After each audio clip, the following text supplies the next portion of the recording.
यीशु मसीह का कि जिसने सानू अज मैंने एक अवसर दिता कि मैं तुहाडे विच परमेश्वर के वचन नू शेयर करा।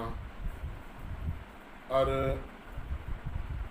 योना नबी की, छोटे नबियों चो योना नबी की किताब उहदा तीसरा अध्याय जो असी उस वचन में देखते हाँ, तीसरे की एक ऐत तो लैके उहदे 10 तक दियां आयतां हैं।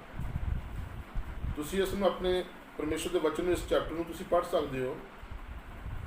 यहोवा की बाणी दूजी बार योना नूं आई कि उठ उस वड्डे शहर निनवा नूं जा अते उसनूं इस गल का प्रचार कर जिहड़ी मैं तैनूं दसदा। तद योना यहोवा के आखे अनुसार उठ के निनवा नूं गया। निनवा एक बहुत ही वड्डा शहर सी जिहदे विच दा पैंडा 3 दिनां दा सी। सो योना शहर विच वड़न लगा ते एक दिन का पैंडा किया। तद उन्हें पुकारिया ते आख्या, होर 40 दिनां नूं निनवा ढाया जाएगा। तद निनवा के लोगों ने परमेश्वर उत्ते प्रतीत की अते वर्त रखण का होका दिता अते वड्डियां तो लैके निक्कियां तोड़ी उन्होंने तप्पड़ पा लए। सो मेरे प्यारो, जो असी ये खुदा के कलाम नूं देखा है और एक कलाम मेरे प्यारो भैन भाइयों जिवें हिरनी पानी नूं तरसदी है, मैं भी तेरे पवित्र वचन नूं तरसदा हां। जो सुन रहे हैं जरूर अपने इस शब्द नूं बोलें अपने मूँह तो। योना 3 अध्याय उहदा 1 आयत च लिखा, यहोवा दा वचन योना नूं आया कि उठ उस वड्डे शहर निनवा नूं जाके प्रचार कर। मेरे प्यारो, 40 दिन दे रोजे पूरी दुनिया दे विच रखे जाते हैं। एक 40 दिनों का जोड़ा एक समा है, समा सारनी बाइबल के विच असीं बहुत जगह पढ़ते हैं। परमेश्वर के पुत्र प्रभु यीशु मसीह ने 40 दिन का रोजा प्रार्थना की। ये नवे नेम दे विच, पुराने नेम दे विच 40 दिनों का जिक्र जोड़ा वो बहुत बार आया, नवे और पुराने नेम दे विच। और मेरे प्यारों, एक निनवा शहर मोसोपोटामिया के नेड़े है, जिसकी रियासत इराक के नेड़े निनवा। निनवा शहर अपने जमाने में बहुत वधिया सी, जो मसीही शहर है। हुण चारे पासे इस शहर के दीवारां हैं और शहर में बहुत वड्डी लाइब्रेरी है, पानी का सिस्टम बहुत वधिया है, गलियां नालियां बहुत वधिया हैं। और निनवा के बारे मतलब थोड़ा दस रहा हाँ। असी गौर करिए, इस दे विच लोग आप ही देवते बना के उन्होंने पूजा करते थे। और इस शहर के विच जो परमेश्वर नूं जानने वाला कोई नहीं सी। परमेश्वर ने और इस निनवा विच बहुत पाप हो रहा सी। परमेश्वर ने फैसला किया इस निनवा नूं ढाउण दे लई कि निनवा ढाया जाएगा। सो मेरे प्यारो, जिस तरह सदूम ते अमूरा दे पाप की जिहड़ी सदूम ते अमूरा दे पाप बारे खुदा दे हजूर जिहड़ा पाप के बारे गल पहुँच गई, पाप के बारे पता लग्या, उस तरह निनवा की घटना भी खुदा दे हजूर पहुंची है। और खुदाबंद परमेश्वर ने निनवा के बचाव के लिए योना नाल गल की थी कि निनवा के अंदर जा ते मनादी कर, प्रचार कर कि ओ रोजा प्रार्थना करें और परमेश्वर की ਉਪਾਸਨਾ ਕਰਨ, ਪਰਮੇਸ਼ਵਰ ਨੂੰ ਜਾਣਨ, ਤੋਬਾ ਤੇ ਪਛਤਾਪ ਕਰਨ, ਤਾਂ ਕਿ ਨਿਨਵਾ ਬਚਾਇਆ ਜਾਏ। ਨਿਨਵਾ ਦੇ ਲੋਕ ਬੁੱਤ ਪ੍ਰਸਤੀ ਕਰਦੇ ਸਨ। ਇਹਨਾਂ ਦੇ ਦੇਵੀ ਦੇਵਤੇ ਆਪਣੇ ਹੀ ਬਣਾਏ ਸਨ, ਔਰ ਨਿਨਵਾ ਦੇ ਲੋਕ ਜਾਦੂਗਰੀ ਕਰਦੇ ਸਨ। ਔਰ ਬਾਈਬਲ ਦੇ ਵਿੱਚ 370 ਤਰ੍ਹਾਂ ਦੇ ਪਾਪਾਂ ਦੇ ਬਾਰੇ ਲਿਖਿਆ ਹੋਇਆ ਕਿ 370 ਤਰ੍ਹਾਂ ਦਾ ਪਾਪ ਹੈ ਜਿਸ ਤੋਂ ਪਰਮੇਸ਼ਵਰ, ਪਵਿੱਤਰ ਪਰਮੇਸ਼ਵਰ ਘਿਰਨਾ ਕਰਦਾ ਹੈ। ਮੇਰੇ ਪਿਆਰੇ ਭੈਣ ਤੇ ਭਾਈਓ, ਯੋਨਾ ਨੇ ਪਰਮੇਸ਼ਵਰ ਦੇ ਹੁਕਮ ਨੂੰ ਮੰਨਿਆ। ਤੁਸੀਂ ਉਸਦੇ ਪਹਿਲੇ, ਜਦੋਂ ਅਸੀਂ ਦੂਸਰੇ ਚੈਪਟਰ ਨੂੰ ਪੜ੍ਹਦੇ ਹਾਂ ਯੋਨਾ ਨਬੀ ਦੇ ਬਾਰੇ, ਔਰ ਪਹਿਲੇ ਚੈਪਟਰ ਦੇ ਵਿੱਚ ਲਿਖਿਆ ਕਿ ਯੋਨਾ ਨੂੰ ਪਹਿਲੀ ਵਾਰੀ ਖੁਦਾ ਦਾ ਕਲਾਮ ਵਚਨ ਆਇਆ, ਤਾਂ ਉਹ ਨਿਨਵਾ ਦੀ ਜਗ੍ਹਾ ਤੇ ਉਹ ਤਰਸ਼ੀਸ਼ ਨੂੰ ਇੱਕ ਜਹਾਜ਼ ਵਿੱਚ ਬੈਠਾ, ਤੇ ਉਸ ਜਹਾਜ਼ ਦੇ ਵਿੱਚ ਤੂਫਾਨ ਆ ਗਿਆ। ਉਹ ਸਮੁੰਦਰ ਦੇ ਵਿੱਚ ਚੱਲਦੇ ਹੋਏ ਜਹਾਜ਼ ਦੇ ਵਿੱਚ ਬਹੁਤ ਵੱਡਾ ਤੂਫਾਨ ਆ ਗਿਆ। ਤੁਸੀਂ ਜਾਣਦੇ ਹੋ ਕਿ ਖੁਦਾ ਦੇ ਕਲਾਮ ਦੇ ਵਿੱਚ ਲਿਖਿਆ ਹੈ ਕਿ ਉਸ ਨੂੰ ਜਹਾਜ਼ ਦੇ ਚਾਲਕ ਨੇ ਸੀਟ ਦੇ ਥੱਲੇ, ਜਦੋਂ ਯੋਨਾ ਲੁਕਿਆ ਹੋਇਆ ਸੀ, ਛੁਪਿਆ ਹੋਇਆ ਸੀ, ਉਹਨੇ ਆਪਣੇ ਆਪ ਨੂੰ ਛੁਪਾਇਆ ਹੋਇਆ ਸੀ, ਤਾਂ ਉਸਨੇ ਉਹਨੂੰ ਪੁੱਛਿਆ ਕਿ ਭਾਈ ਤੂੰ ਕੌਣ ਹੈ? ਤਾਂ ਮੇਰੇ ਪਿਆਰੋ, ਤਦ ਮਲਾਹ ਡਰ ਗਏ ਅਤੇ ਹਰੇਕ ਆਪੋ ਆਪਣੇ ਦੇਵਤੇ ਅੱਗੇ ਦੁਹਾਈ ਦੇਣ ਲੱਗੇ। ਉਹਨਾਂ ਨੇ ਉਸ ਮਾਲ ਮਤਾ ਨੂੰ ਜੋ ਜਹਾਜ਼ ਵਿੱਚ ਸੀ ਸਮੁੰਦਰ ਵਿੱਚ ਸੁੱਟ ਦਿੱਤਾ, ਤਾਂ ਉਸ ਨੂੰ ਹੌਲਾ ਕਰ ਦਿਓ। ਪਰ ਯੋਨਾ ਜਹਾਜ਼ ਦੇ ਹੇਠਲੇ ਥਾਂ ਲੈ ਕੇ ਸੁੱਤਾ ਪਿਆ ਸੀ। ਯੋਨਾ ਨਬੀ ਦੀ ਕਿਤਾਬ ਉਹਦਾ 1 ਅਧਿਆਇ ਉਹਦੀ 6 ਆਇਤ ਵਿੱਚ ਲਿਖਿਆ, ਤਾਂ ਕਪਤਾਨ ਉਹਦੇ ਕੋਲ ਗਿਆ ਤਾਂ ਉਹਨੂੰ ਆਖਿਆ, ਹੇ ਸੌਣ ਵਾਲੇ, ਤੈਨੂੰ ਕੀ ਹੋਇਆ? ਉੱਠ ਆਪਣੇ ਦੇਵ ਨੂੰ ਪੁਕਾਰ, ਸ਼ਾਇਦ ਉਹ ਦੇਵ ਸਾਨੂੰ ਚੇਤੇ ਕਰੇ ਤਾਂ ਅਸੀਂ ਨਾਸ਼ ਨਾ ਹੋਈਏ। ਤਾਂ ਇੱਕ ਦੂਜੇ ਨੂੰ ਕਹਿਣ ਲੱਗੇ, ਆਓ ਅਸੀਂ ਗੁਣਾ ਪਾ ਕੇ ਲੱਭੀਏ ਜੋ ਇਹ ਬਿਪਤਾ ਕਿਹਦੇ ਕਾਰਨ ਸਾਡੇ ਉੱਤੇ ਪਈ ਹੈ। ਅਪਰੰਤੂ ਉਹਨਾਂ ਨੇ ਗੁਣਾ ਪਾਇਆ ਤੇ ਗੁਣਾ ਯੋਨਾ ਨਬੀ ਦੇ ਉੱਪਰ ਪਿਆ। ਤਦ ਉਹ ਉਹਨੂੰ ਆਖਣ ਲੱਗੇ, ਤੂੰ ਸਾਨੂੰ ਦੱਸ ਕਿ ਇਹ ਬਿਪਤਾ ਕਿਹਦੇ ਕਾਰਨ ਸਾਡੇ ਉੱਤੇ ਆਣ ਪਈ ਹੈ?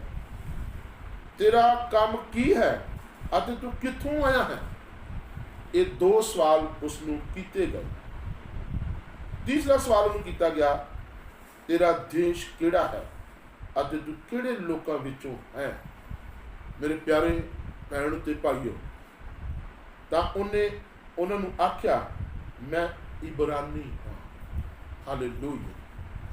ਯੋਨਾ ਨੇ ਆਖਿਆ, ਮੈਂ ਇਬਰਾਨੀ ਹਾਂ ਅਤੇ ਆਕਾਸ਼ ਦੇ ਪਰਮੇਸ਼ਵਰ ਯਹੋਵਾ ਤੋਂ, ਜਿਹਨੇ ਸਮੁੰਦਰ ਅਤੇ ਥਲ ਨੂੰ ਬਣਾਇਆ ਹੈ, ਡਰਦਾ ਹਾਂ। ਅਗਰ ਇਸ ਨੂੰ ਅਸੀਂ ਇੰਗਲਿਸ਼ ਦੇ ਸ਼ਬਦਾਂ ਵਿੱਚ ਦੇਖੀਏ ਤਾਂ ਉਸਨੇ ਕਿਹਾ, I am servant of god, ਮੈਂ ਪਰਮੇਸ਼ਵਰ ਦਾ ਦਾਸ ਹਾਂ, ਮੈਂ ਇੱਕ ਪ੍ਰਚਾਰਕ ਹਾਂ।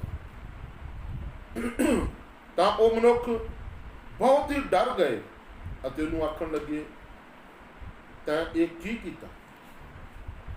ਮੇਰੇ ਪਿਆਰੋ, ਯੋਨਾ ਨਬੀ ਦੇ ਬਾਰੇ ਮੈਂ ਜ਼ਿਆਦਾ ਜ਼ਿਕਰ ਕਰਾਂ, ਮੈਂ ਉਸਦਾ 1 ਅਧਿਆਇ 2 ਅਧਿਆਇ ਮੈਂ ਤੁਹਾਨੂੰ ਪੜ੍ਹ ਕੇ ਦੱਸਾਂ, ਤੁਹਾਨੂੰ ਸਮਾਂ ਲੱਗੇਗਾ। ਤੁਸੀਂ ਪਵਿੱਤਰ ਵਚਨ ਨੂੰ ਖੋਲ੍ਹਣਾ, ਯੋਨਾ ਨਬੀ ਦੀ ਕਿਤਾਬ, ਇਹਦੇ 4 ਹੀ ਚੈਪਟਰ ਹਨ, ਔਰ ਤੁਸੀਂ ਇੱਕ ਚੈਪਟਰ ਨੂੰ ਪੜ੍ਹ ਕੇ ਦੇਖਣਾ, ਤੁਹਾਨੂੰ ਪੂਰੀ ਹਿਸਟਰੀ ਯੋਨਾ ਨਬੀ ਦੇ ਬਾਰੇ ਮਿਲੇਗੀ। ਔਰ ਹੁਣ ਅਸੀਂ ਦੇਖਦੇ ਹਾਂ ਖੁਦਾ ਦੇ ਪਵਿੱਤਰ ਕਲਾਮ ਦੇ ਵਿੱਚੋਂ ਕਿ ਯੋਨਾ ਨਬੀ ਨੇ ਕਿਹਾ, ਮੈਂ ਇਬਰਾਨੀ ਹਾਂ, ਮੈਂ ਪਰਮੇਸ਼ਵਰ ਯਹੋਵਾ ਦਾ ਸੇਵਕ ਹਾਂ। ਤੋ ਜਦੋਂ ਯੋਨਾ ਨਬੀ, ਮੈਂ ਨਬੀ ਇਸ ਲਈ ਕਹਿ ਰਿਹਾ ਕਿ ਇਹ ਛੋਟੇ ਨਬੀਆਂ ਦੀ ਕਿਤਾਬਾਂ ਦੇ ਵਿੱਚੋਂ ਇੱਕ ਕਿਤਾਬ ਹੈ ਯੋਨਾ, ਔਰ ਇੱਕ ਨਬੀ ਹੈ। ਔਰ ਯੋਨਾ ਨਬੀ ਜਦੋਂ ਨਿਨਵਾ ਦੇ ਵਿੱਚ ਗਿਆ ਤੇ ਉਸ ਨੂੰ ਵੀ ਪੁੱਛਿਆ ਕਿ ਤੂੰ ਕੌਣ ਹੈ, ਤੂੰ ਕਿੱਥੋਂ ਆਇਆ ਹੈ, ਤੇਰਾ ਕੰਮ ਕੀ ਹੈ? ਤਾਂ ਯੋਨਾ ਨੂੰ ਪੁੱਛਿਆ, ਤਾਂ ਤੂੰ ਕੌਣ ਹੈ? ਯੋਨਾ ਨੇ ਕਿਹਾ, ਮੈਂ ਇਬਰਾਨੀ ਹਾਂ। इब्रानी का मतलब है कि मैं अब्राहम दी अंश विचों हाँ। हालेलुया। मैं यहोवा परमेश्वर खुदावंद परमेश्वर दा मनाद हाँ, प्रचारक हाँ। ये बुजुर्ग जोना बारे तुसी जानते हो जो मछली के पेट में 3 दिन रहा ते 3 दिन उसने रोजा प्रार्थना की। जहाज विच फड़िया गया। उस समय क्या है, मैं यहोवा की बंदगी करदा हाँ। मैं निनवा दे बादशाह ने योना नबी ने पूछा तू कौन है ते कित्थों आया है। मेरे प्यारे भैनों ते भाइयों, MLA के सामने, MP के सामने, उस समय के बादशाह के सामने योना नबी को पेश किया गया और उसने क्या, मैं उस खुदावंद की सेवा करता हूं। मैं यहोवा परमेश्वर का सेवादार हाँ, जिसने इस्राएल के लोगों को मिस्र की गुलामी दे विचों कढ़िया है। मिस्र की गुलामी चो कढ़ने वाला यहोवा परमेश्वर वो जिंदा खुदाबंद है ते मैं उसका सेवादार हूं। वो निनवा दे लोग डरे। निनवा दे लोगों ने परमेश्वर का भय खादा। निनवा दे बादशाह ने, निनवा दे मंत्रिमंडल ने परमेश्वर तो डरे ते परमेश्वर का भय खादा। तो रोजा प्रार्थना शुरू की।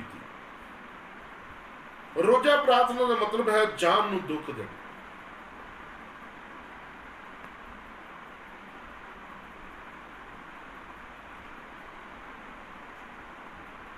अज भी इस समय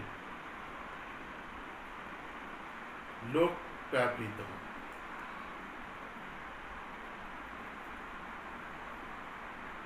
डरे हुए हैं। कोरोना के कारण, महामारी के कारण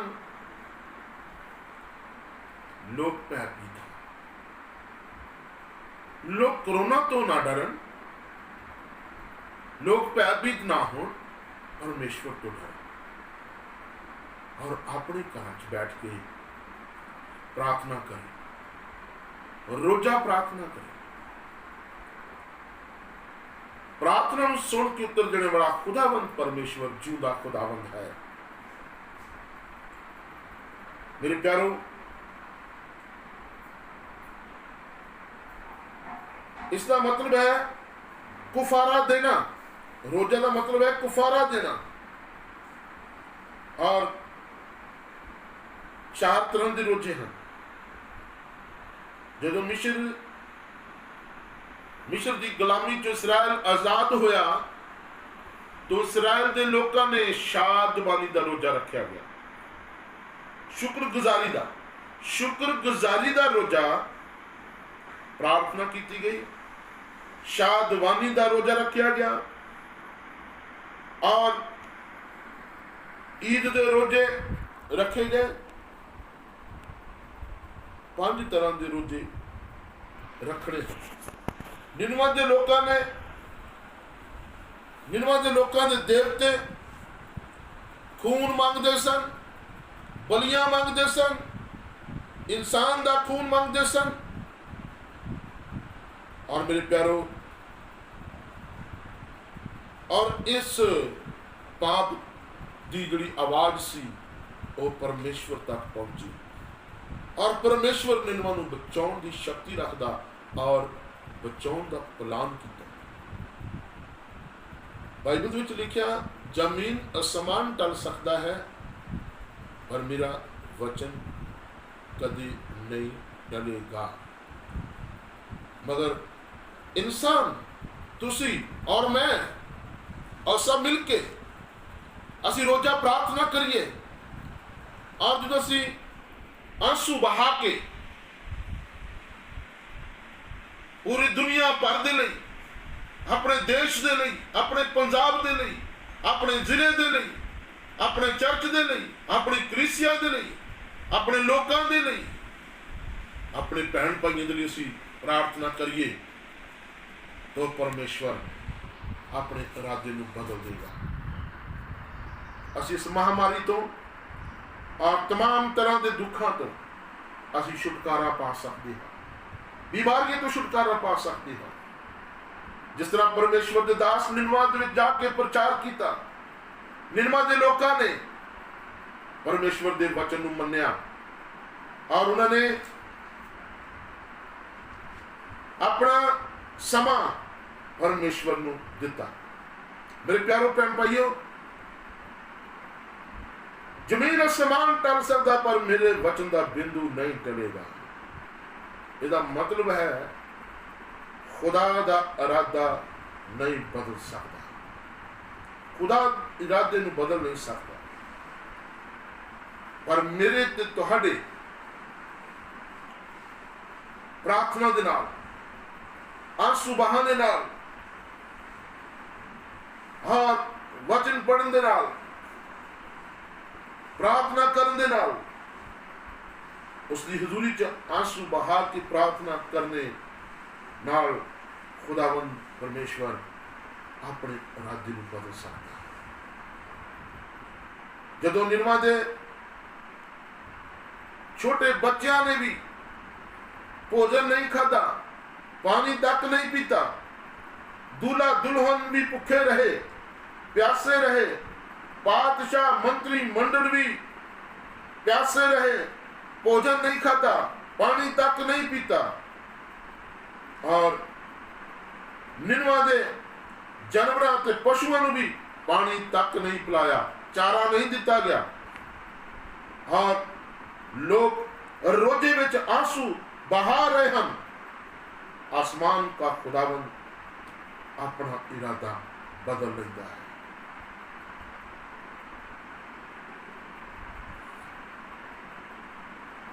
आज भी परमेश्वर अपना इरादा बदल सकता है। मेरे प्यारो भैनों ते भाई, असी खुदावंद परमेश्वर ते विश्वास करिए, पूर्ण भरोसे नाल असी प्रार्थना करिए और असी वचन के द्वारा अपना जीवन वसत करिए और परमेश्वर की आज्ञा को मनिए, तो परमेश्वर इरादे को बदल सकता है। खुदावंद दे कलाम च योएल नबी की किताब उसका 2 अध्याय उसकी 32 आयत में लिखा, तो ऐ होवेगा कि जो कोई यहोवा का नाम लैके पुकारेगा बचाया जाएगा।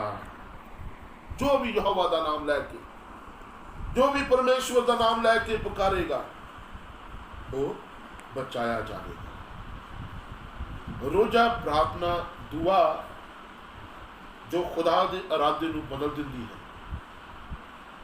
रोजा दुआ है जो खुदा के तख्त को हिला के रख देती है। हमारी मिन्नत जो खुदा के घर दे विच पहुंचेगी तो साडे जो खुदा के घर दे विच साडी मिन्नत पहुंचती है तो साडे दरवाजे खोलती है। आप भी प्रॉब्लम है, तुहाडी कुछ समस्या है, वो सॉल्व होगी, क्योंकि परमेश्वर प्यार का खुदा है, वो रहम का खुदा है, उम्र भर तुहानू बरकत देवेगा। यीशु के खून के वसीले नाल मेरी जिंदगी बचाई गई, खुदा का कहर टल गया। निनवा दे विच लोकां दे उपर जो खुदा का कहर सी वो रोजा प्रार्थना नाल वो टल गया। अज भी ये महामारी टल सकती है अगर असीं सब एक मन होकर प्रार्थना करिए, तो इस महामारी तो पूरा देश बचाया जा सकता है। मेरे प्यारो भैनों ते भरावो, की कोई साडी की असी अपनी मर्जी नाल असी बदल सकते हैं? नहीं। ये सब परमेश्वर की मर्जी ਨਾਲ सब कुछ बदल सकता है। परम करिए, अज असीं फैसला करिए कि असीं रोज़ा प्रार्थना करिए तो प्रभु का जो कहर है वो टल सकता है। अपनी अखां नूं बंद करिए, अपने सिरां नूं प्रभु के हजूर चुकाइए और प्रभु तुहानूं इस वचन से बहुत आशीष देवे। Believer eastern church village Bagadiya और tehsil Bhalak district Kapurthala. Phone number 98 157 88 623। तुसीं प्रार्थना लई संपर्क कर सकते और प्रभु तुहानूं बहुत बरकत देवे। जय मसीह की।